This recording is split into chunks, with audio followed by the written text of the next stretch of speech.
কারণ গোবিন্দ চরণে বজ্র চিহ্ন আছে। শ্রী গোবিন্দের দক্ষিণ এবং বাম চরণে যে ঊনবিংশতি দিব্য অলৌকিক চিহ্ন আছে, তার মধ্যে একটা হলো বজ্র। কি আছে মা, শুনছো তো তোমরা? গোবিন্দের চরণে বজ্র চিহ্ন আছে।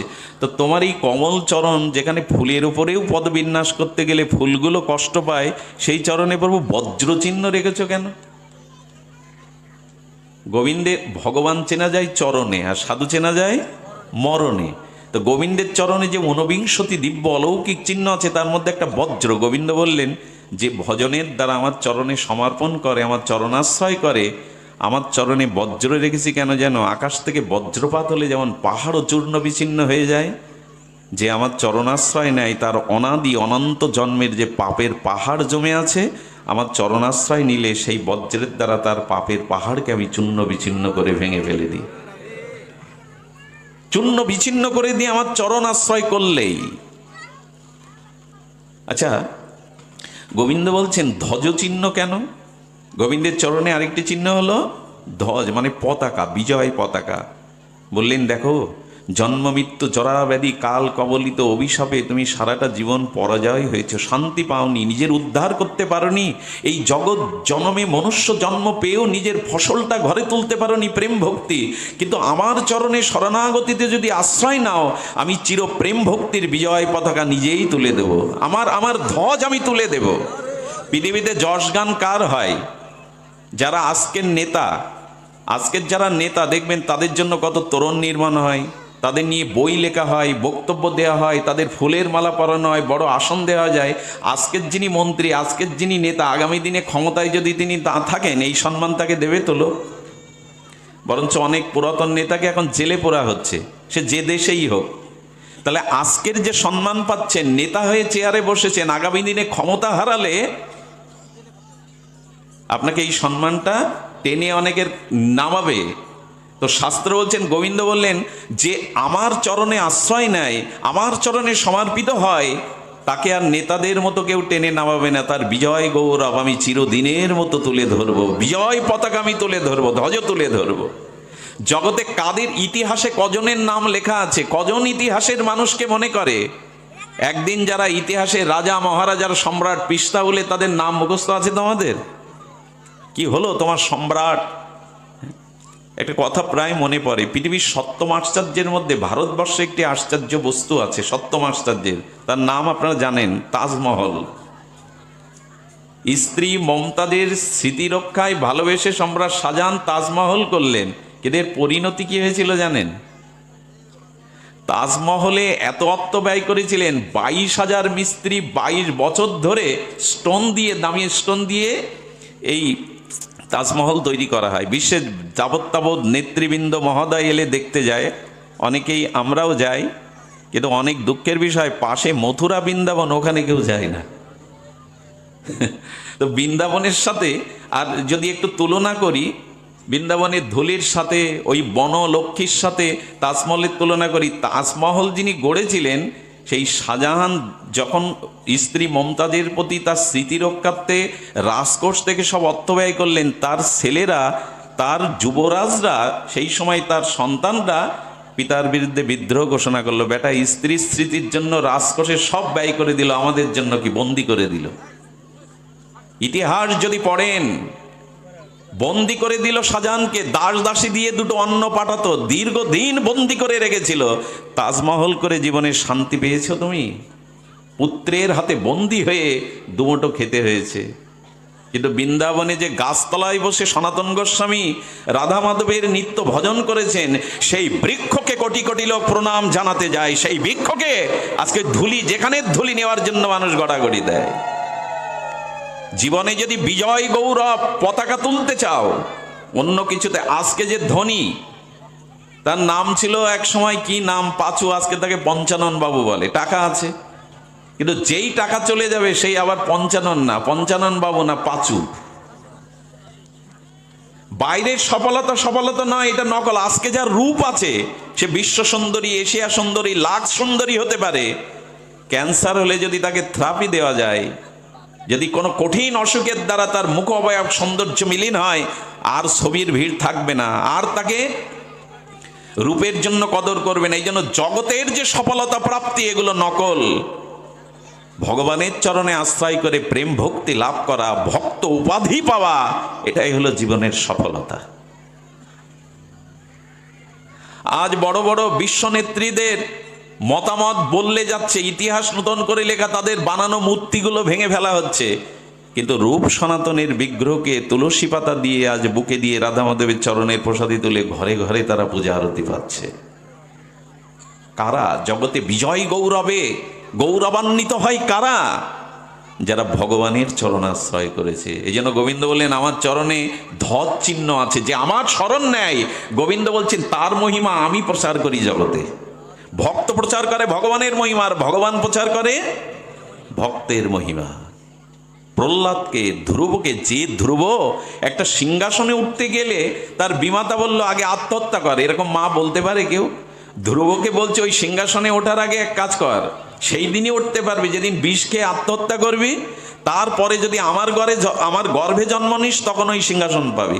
5 বছরের ছেলেকে আত্মহত্যার প্রেরণা দিচ্ছে সৎমা সুরুচি। এই হলো জগৎ। কিন্তু সেই ধ্রুব আজ ভগবত ভজনের দ্বারা 36,000 বছর রাজত্ব করলেন, না চাইলেও। ধ্রুবলোকটাকে আলাদা একটা লোক দিয়ে দিলেন, মহাকাশের ধ্রুবলোক, যাকে লক্ষ্য করে গ্রহ নক্ষত্র গতিপথ খুঁজে পায়। আর ধ্রুবকে নিজে বিমানে চড়িয়ে গোবিন্দ বৈকুণ্ঠে নিয়ে গেলেন।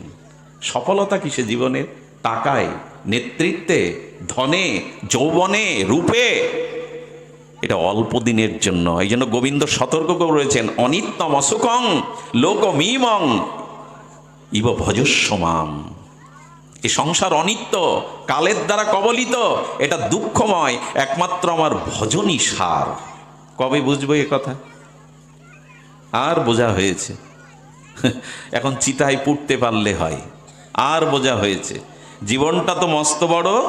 বাবা কি জানো, ও তো খুব ভালো গাই, জীবনটা তো মস্ত বড়। তারপর কি বলেছে? খাও দাও। এই গান কিন্তু আমাদের গান নয়, এটা গীতার গান নয়। আচ্ছা, গীতা হলো ধ্রুব সঙ্গীত। সেই ধ্রুব সঙ্গীতটা কি? আমাদের সঙ্গীত, জীবনটা তো মস্ত বড়, খাও দাও পূর্তি করো। কিন্তু গীতাই বলেছেন, তস্মাৎ সর্বেষু কালেষু মামনুষ্যর যুদ্ধৌ চ। সংসারে দুঃখ বিপদ জরা ব্যাধি মৃত্যু আসে, কিন্তু এখানের একটাই গান, সুখে দুঃখে গৃহে বনে যেখানেই থাকো ভগবানকে স্মরণ করো। সংসারে যে কোনো পরিস্থিতির মধ্যে ভগবানকে স্মরণ করো। এই হলো গীতার গান। কিন্তু গীতার গান আমাদের মুখস্থ নেই, গীতার গান আমাদের মুখস্থ নাই। ওইটা তো আমরা গ্রহণ করিনি। খাও দাও ভর্তি করো, খাও দাও ভর্তি করো। এ দেহ পিতা বলে আমার ঔরাসে জন্ম শরীর আমার, মা বলে আমি গর্ভ ধারণ করেছি আমার, শিয়াল কুকুর বলে ওকে ফেলে রেখে দাও দেখবে কার খাদ্য, ওকে মরার পরে কিছু দিয়ে ফেলে রেখে দাও দেখবে, মাটি বলছে আমার নিচে দাও আমি পোকা করে আমার করে নেব, সীতার আগুন বলছে তোমাদের কারণ, আমার কাছে দাও আমি ওকে গ্রাস করব। কার এ শরীর? কার? স্ত্রী দাবি করে, পুত্র দাবি করে। ভগবান বললেন শরীরটা আত্মার জন্য, আত্মা আছে তাই শরীর আছে। এই জন্য আত্মা রামেশ্বর ভগবানকে স্মরণ করো। এই শরীরের একমাত্র প্রথম অধিকার ভগবানের। এই জন্য হেলে দুলে শুধু পড়লে হবে না, কৃষ্ণ ভজিবার তরে এসব যখন আমরা পড়ি না তখন বেশ হেলে দুলে করি, কৃষ্ণ ভজিবার তরে সংসারে আইনো। আচ্ছা, এই হেলে দুলে পড়ছি, খাটাচ্ছি তো কৃষ্ণ ভজনের জন্য সংসারে এসছি, না মোহমায়া কামনা ভোগের জন্য স্ত্রী পুত্রের জন্য এসছি? কোনটা সত্য, কোনটা?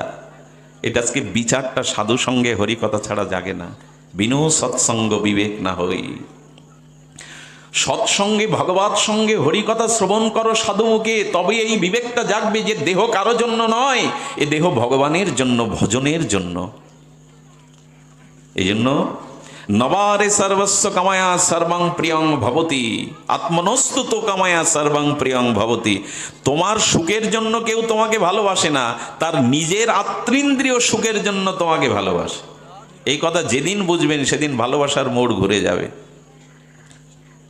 ভগবানের চরণে দেখবেন কুম্ভ আছে, কুম্ভ, পরিপূর্ণ কুম্ভ। কুম্ভ মানে কলস। গোবিন্দের চরণে কি আছে? পূর্ণ কুম্ভ।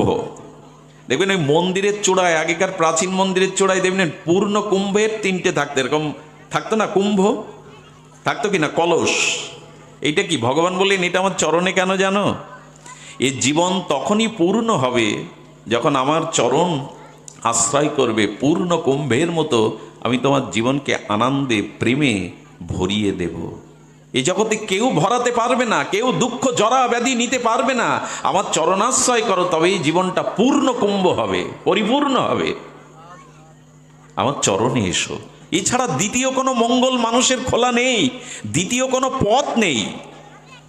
মৃত্যুকে যদি জয় করতে হয়, দুঃখকে যদি চিরায়িত বিদায় নিতে হয়, সেই পরমানন্দের ধামে স্বরূপে যদি ফিরে যেতে হয়, পুনঃ পুনঃ জন্মমৃত্যু অভিশপ্ত সংসারে আর দুঃখ ভোগ করতে যদি না হয়, একমাত্র পথ গোবিন্দ চরণ আশ্রয়, ভজন।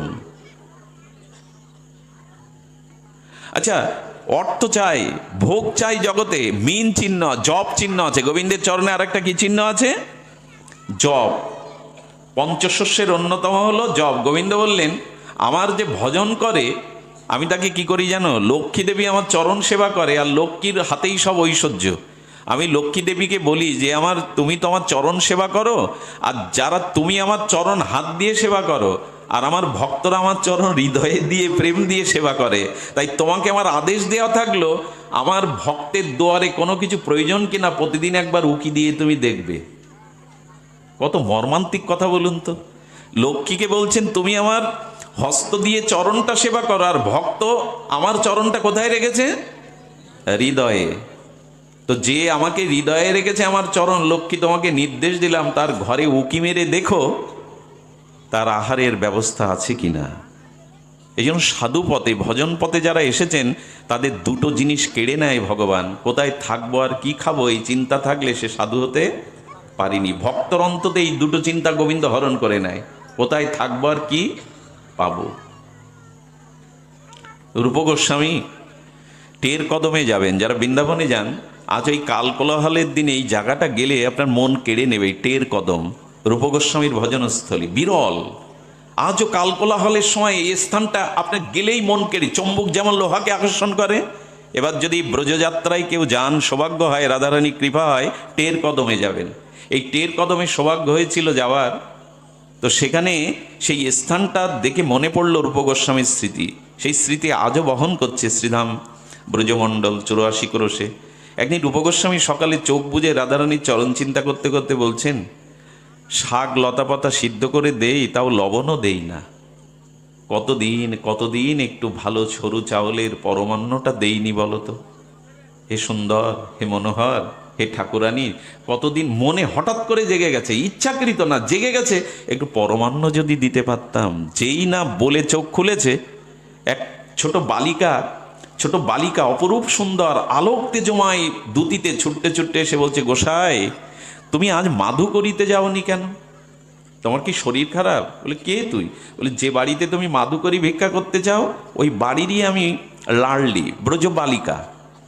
তো তোমাকে এখানে কে পাঠালো? মা পাঠালো। গোসাই মাদুকরি করতে আসেনি, দেখতো শরীর অসুস্থ কিনা। আর এক কাজ কর, যাত্রীর যখন এই দুধ চাউল কিশমিশ চিনিগুলো দিয়ে আয়, সাধুদের দিয়ে আয়। তাই তো আমি দিতে এলাম। রূপ গোস্বামী চিন্তা করছেন, আমি এই মুহূর্তে চিন্তা করলাম একটু পরমান্ন যদি দিতে পারতাম প্রিয়া প্রীতমকে। আর মুহূর্তের মধ্যে ওকে বারবার দেখছে, ওর জ্যোতিতে চারিদিকে আলোকিত হয়ে গেছে। তখন বলছেন, হ্যাঁ আমি তো মাদুকরি করতে যাই, হবে হয়তো সেই মা পাঠিয়েছে, আজকে যায়নি। সঙ্গে সঙ্গে চরণের দিকে দৃষ্টি গেছে, দেখে চরণ এক জায়গায় আঘাত লেগে ওইখান থেকে, রাধারানী তো প্রেমময়ী, রক্ত পাবে কোথায়, কিন্তু নরলীলাতে দেখছে ওখান থেকে রক্তের ধারা বইছে। কিরে লাডলি, তোর পায়ে আঘাত লাগলো, রক্ত ঝরছে। বলে তোমরা তো সবসময় চোখ বন্ধ করে ভেতরে চিন্তায় থাকো রাধারানীর, আমি ভাবলাম চোখ খোলা পাবো কিনা, তাই দৌড়ে আসতে গিয়ে পাথরে লেগে গেছে আঘাত। ইস, এতটুকু বালিকা, কে মিষ্টি কোমল চরণ।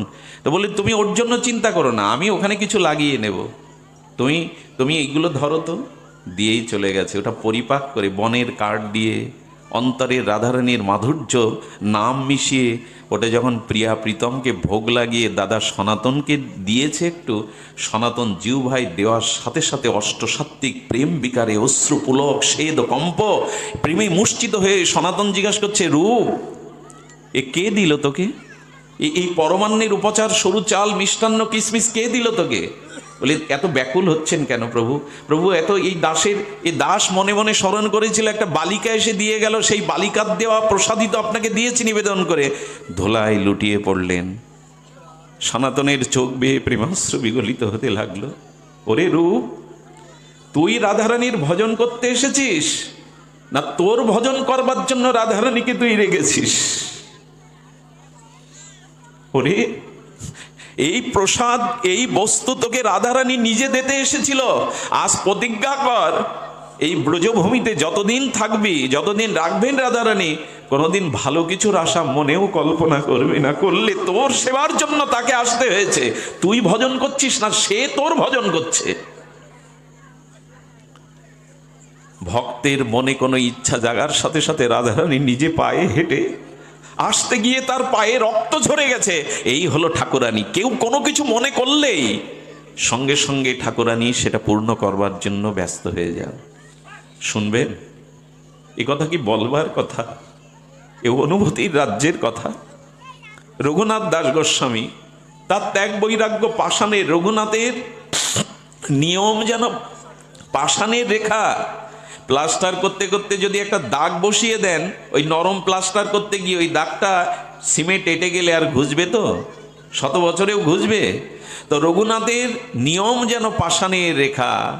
রঘুনাথ রাধাকুণ্ডের তীরে আর রাত দিন তার সেই হাহাকার রোদন, তার সেই সামান্য একটু মাঠা, দুই এক পল মাঠা পান করে, অর্থাৎ ব্রজবাসীদের দুয়ার থেকে মাঠা মানে যে ঘোল আসতো, দুধের ঘোল, সেই 100 গ্রাম 150 গ্রাম ঘোলকে 2000 বার বৈষ্ণব প্রণাম, 1000 বার ভগবানকে রাধারানীকে প্রণাম, 3 বেলা অপততি রাধাকুণ্ডে স্নান আর লক্ষ কৃষ্ণ নাম, এই করেই চলেছেন রঘুনাথ দাস গোস্বামী। তার কি তীব্র বৈরাগ্য! ধুলায় ধূসরিত অষ্টগত প্রাণ হয়ে শুধু একটাই মন্ত্র বলেছেন, তবই বাস্মি ন জীবাবিত হবি না। হে রাধে, তুমি বিনা মোর কেহ নাই। জমিদার পুত্র, সোনার চামচ মুখে নিয়ে হিরণ্যগোবর্ধনের পুত্র, সেই সময় 8 লক্ষ টাকা বার্ষিক আয় ছিল। তখনকার দিনে প্রায় 600 বছর আগে 8 লক্ষ টাকা যে জমিদারের ছেলের আয়, সে 150 গ্রাম মাঠা ঘোল খেয়ে এইভাবে নিয়ম করে ভজনা করছে। ধুলাতে পড়ে থাকে। একদিন সনাতন দেখছে রঘুনাথ কি করে ভজন করছে, একটু দেখে আসি। দেখছে গভীর রাত্রে রাধাকুণ্ডের তীরে বসে কাঁদছে, হে রাধে তুমি বিনা মোর কেহ নাই, হে রাধে তুমি বিনা মোর কেহ নাই। গুরু মহারাজ বলেছিলেন, কোন সহৃদয় স্নিগ্ধ নিষ্পাপ ব্যক্তি যদি পরম ব্যাকুলতা উৎকণ্ঠ নিয়ে আজও গভীর রাত্রে নিস্তব্ধতায় রাধাকুণ্ডের বাতাসে কান পাতে, তবে আজও সে রঘুনাথ দাস গোস্বামীর হাকার শুনতে পায়, হে রাধে তুমি বিনা মোর কেহ নাই। তবই বাস্মি ন জীবাবিত। হে রাধে তুমি বিনা আমি বাঁচব না। হে করুণাময়ী, হে প্রেমময়ী, হে ব্রজেশ্বরী তুমি বিনা মোর কেহ নাই। এই মন্ত্র আজও শুনতে পায় কেউ যদি রাধাকুণ্ডের নিস্তব্ধতায় আজও অন্তরের কান পাতে। এই আহ্বান, এই চোখের জলে কতজন যে গৃহ কামনা ছেড়ে রাধাকুণ্ডে পড়ে রয়েছেন। তো সনাতন এসে দেখছে মধ্যরাত্রে বাঘ জল খেতে এসছে রাধাকুণ্ডে। তখন বৃন্দাবন এত নাগরিক সভ্যতা পৌঁছায়নি, নাই বিদ্যুৎ, নাই ঘর, তখনও কুঠিরও কেউ নির্মাণ করেনি, জঙ্গল আর জঙ্গল। বাঘ জল খেতে এসেছে পিপাসায় রাধাকুণ্ডে। আর গোস্বামী ওখানে পড়ে ওইখানে গোপী আসনে বসে বসে হারাধে হে করুণাময়ী, এর উপরে চোখের জল রাধাকুণ্ডের জলে মিশিয়ে যাচ্ছে বিরহ কাতর হয়ে। শুধু ভক্তগণ, সনাতন দূর থেকে দাঁড়িয়ে দেখছে যে স্বয়ং গোবিন্দ লাঠি হাতে, বাঘটা যাতে গোস্বামীকে ক্ষতি না করতে পারে, গোবিন্দ পাহারাদার হয়ে লাঠি দাঁড়িয়ে নিজে পাহারা দিচ্ছে। সনাতন বলছে, বাহ রে বাহ বাহ। পরের দিন দুপুরবেলা এসছে গোপনে। সনাতন এসে দেখছে কঠোর, তো বৃন্দাবনের তাপ আপনারা জানেন, উত্তর ভারতের কি তাপ, 45-50 ডিগ্রি তাপ হয়, পুড়ে যায়, লু হাওয়া বয়। সেই গরমের দিনেও হাতা লম্বা করে মাথা ঢেকে থাকতে হয়, লু হাওয়া ভেতরে গেলেই জ্বর এসে অনেকেই মারা যায়, টিকতে পারে না। বৃন্দাবন তপভূমি, ওখানে পড়ে থাকলেই, ওখানের বাতাস নাক দিয়ে গেলেই প্রেম ভক্তি হয়ে যায়। ওইখানে পড়ে থাকলেই ভজন হয়, ব্রজধামের এরকম মহিমা। ওখানে বাতাস নাসিকা দিয়ে ভেতরে গেলেই আপনার ভজন হয়ে গেল। ওখানে শুয়ে থাকলেও দণ্ডবত হয়। ভজন মহিমা ওখানে ব্যাপ্তি হয়ে চলেছে আকাশে, এমন আকাশ বাতাস ব্রজের ওখানে গেলেই আক্রান্ত হয়ে যাবেন ওইভাবে।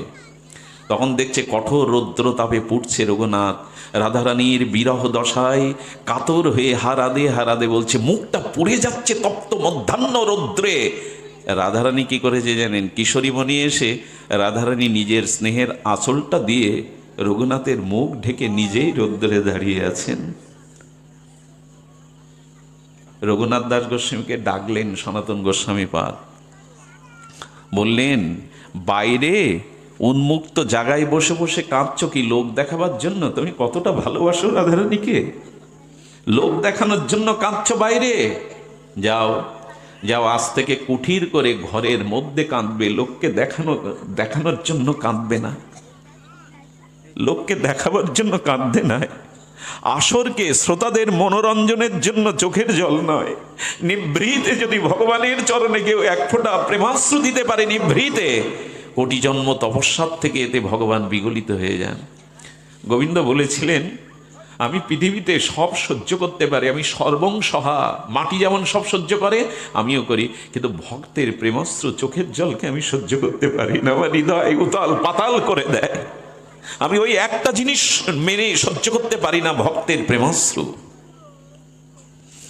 যাও, সেই দিন থেকে বৃন্দাবনে কুঠির নির্মাণ হলো, এর আগে কুঠির ছিল না, গাছতলায় এক এক রাত্রি গোস্বামীরা থাকতেন।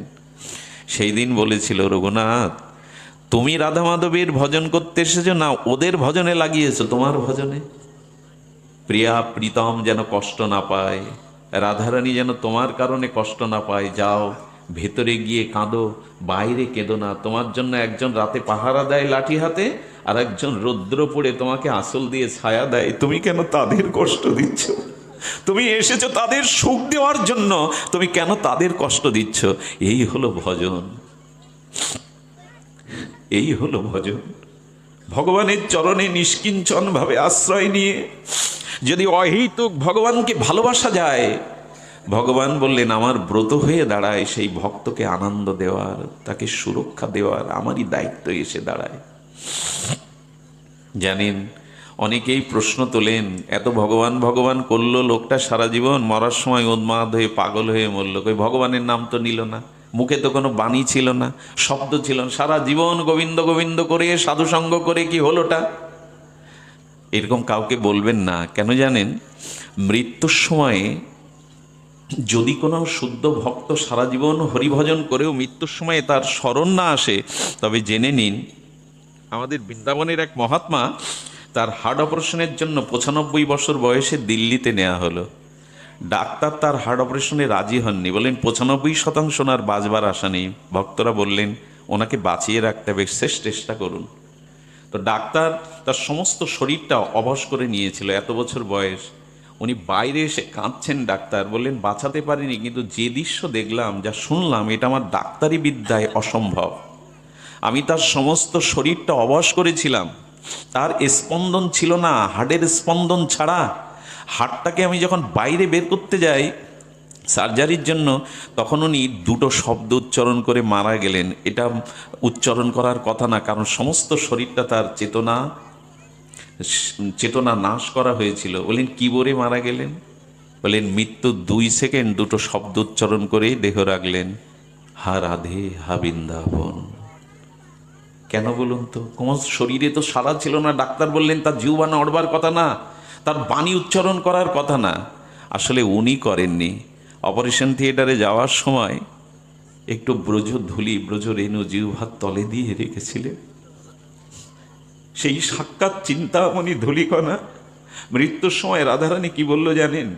সারা জীবন আমার ভজন করেছিস, এখন তোর দেহ অবাস হয়ে আছে, এখন ডিউটি তোমার শেষ, এখন আমার ডিউটি শুরু। আমি তোমার জিহ্বায় বসে আমার নাম করিয়ে নেব, এখন আমার শুরু।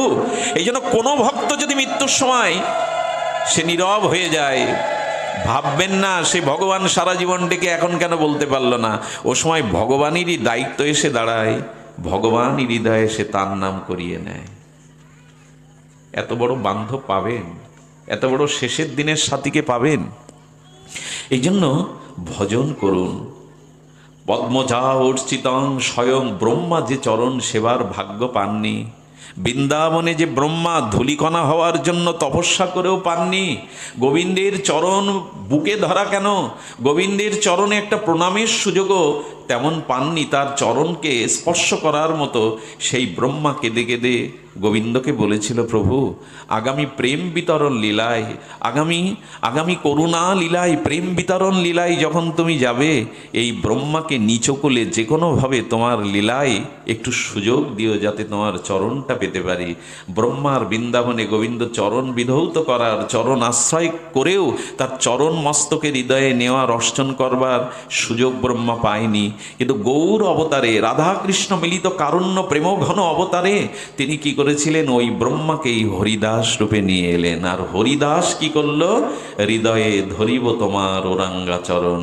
গৌর হরি বললেন, পূর্ব লীলায় যারা যা পায়নি, এই লীলাতে দেওয়ার জন্যই আমার আগমন। যে ব্রহ্মা আমার চরণ অর্চন করেও পায়নি, সেই হরিদাস হয়ে হরিদাস বললেন, হৃদয়ে ধরিব তোমার ওরাঙ্গা চরণ, নয়ন হেরিব তোমার ও চন্দ্র বদন, জিহ্বায় উচ্চারিব তোমার শ্রীকৃষ্ণ চৈতন্য নাম, এই মতো ইচ্ছা মোর ছাড়িব পরাণ।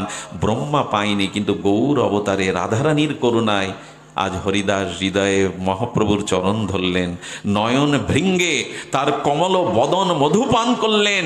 আর কি করলেন, শ্রীকৃষ্ণ চৈতন্য বলতে বলতে হরিদাস পেয়ে গেলেন। আমরা বঞ্চিত হব কেন? গত লীলায় গত যুগে যা পাইনি, মহাপ্রভু সেই করুণা করে আমাদের দিতে এসেছিলেন। এর পরেও যদি নিতাই চৈতন্যের যুগেও যদি কেউ বঞ্চিত হই না আমরা, আমাদের দুর্ভাগ্যের সীমা থাকবে না। 4000 বছর অপেক্ষা করতে হবে আবার গৌরের জন্য, নিতাইয়ের জন্য। হাজার বছর? 4000। আচ্ছা, 4000 বছর কোনো কল্পে যখন মহাপ্রভু আসবেন, অব্যবহিত দাপরের লীলার অব্যবহিত পরে কলির প্রথম সন্ধ্যায়, সেই যুগে আমি মানুষ হয়ে জন্মাবো, এর কোনো নিশ্চয়তা আছে তো? তখন যদি বৃক্ষ লতাপাতা শৃগাল কুকুর হয়ে জন্মায়, গৌর নাম তো পাবো না, গৌর চরণ তো পাবো না। 4000 বছরের অপেক্ষা একটা দুটো দিন নয়। তাই নিতাই চৈতন্যের করুণার যুগে, হরিনামের যুগে, ভাগবত ধর্মের যুগে, প্রেম বিতরণের যুগে কেউ বঞ্চিত হবেন না। 4000 বছর পরে আবার মানুষ হব তো, আবার গৌর চরণেই নাম পাবো তো। এই জন্য আসুন, নিতাই চৈতন্যের করুণার যুগে কেন যেন বাদ না পড়ি। কারণ এবে অস্ত্র না ধরিলা, প্রাণে কারো না মারিলা, চিত্ত শুদ্ধি করিল সবারে।